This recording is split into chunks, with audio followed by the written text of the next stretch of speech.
நான் கூட என்னடா இப்படி கேள்வி கேட்டுட்டு இருக்காருன்னு தான் நினைச்சேன். ஆனா கடைசியில கதற விடுறாரு பாருங்க. பேசுமா பேசலாம், ரெண்டு சொல்லுங்க. பேரும் பத்தி கேட்போமா? சொல்லுங்க. முதல்வரோட வண்டி பேர் என்ன நீங்க தெரியுமா? சொல்லுங்க, எனக்கு தெரியாது. நீங்க தெரியாதா? சொல்லுங்க. அதுக்கு பேரு டிஃபெண்டர்.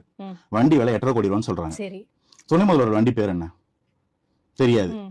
அவர் வச்சிட்டு இருக்கிற வண்டி கலெக்ஷன் எல்லாமே ஒரு 2 கோடி 3 கோடிக்கு மேலன்னு சொல்றாங்க. ஜெயலலிதா அம்மையோட வீடு எங்க இருந்துச்சு? போயஸ் கார்டன். அவங்க ரெஸ்ட் எடுக்கிற தோட்டம் எங்க இருந்துச்சு? கொடநாடு. எடப்பாடி ஐயாவோட கார் பேர் என்ன தெரியாது. தோராயமா விலை 2 கோடி இருக்குமா? அதே மாதிரி தானே இருக்கும். எளிய அரசியல் பண்ற சீமானோட கார் பேர் என்ன, விலை என்ன தெரியாது. அதுவும் ரேஞ்ச் ரோவர், ஏறக்குறைய 80 லட்சம் 1 கோடி ரூபாய் வண்டி. இருக்கும். ம். சொகுசு அரசியல்ன்றதுக்கு டெபினிஷன் என்ன வச்சிருக்கீங்க? சொகுசு அரசியல் ஒரு வார்த்தையை ஈஸியா குத்திக்கிட்டே இருந்தீங்கல்ல. சொகுசு அரசியலுக்கு எனக்கு விளக்க சொல்லு. போயஸ் கார்டன்ல வீடு, கொடநாட்டுல எஸ்டேட், ம்.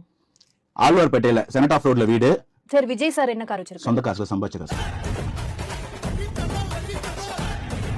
உழைச்சு சம்பாதிச்ச காசு. அவர் எவனையும் திருடல. எந்த ஊழல் குற்றச்சாட்டும் அவர் பேர்ல இல்ல. அரசியல் நடத்துறன்னு திருநிதி திரட்டல. கட்சியில நிர்வாகிகளை தோக்கடிக்கிறதுக்காக வரங்க நீங்க பண்ண கேள்வி கேட்டீங்களா? இந்த மாதிரி உங்களுக்கு இவ்வளவு ஒரு வண்ணம் இருக்கு இல்லையா? இந்த வண்ணம் திருவண்ணாமலை அவர் ராஜ வாழ்க்கை வாழங்க. ராஜ வாழ்க்கை வாழ அனைத்து வாய்ப்பும் இருந்தும் அதை விட்டுட்டு சேவை பண்ண வராரு. என்ன சேவை பண்ணாரு? இப்ப என்ன பண்ணிட்டு இருக்கிறாரு? பேர் சேவை. உங்களுக்கு தெரியும்.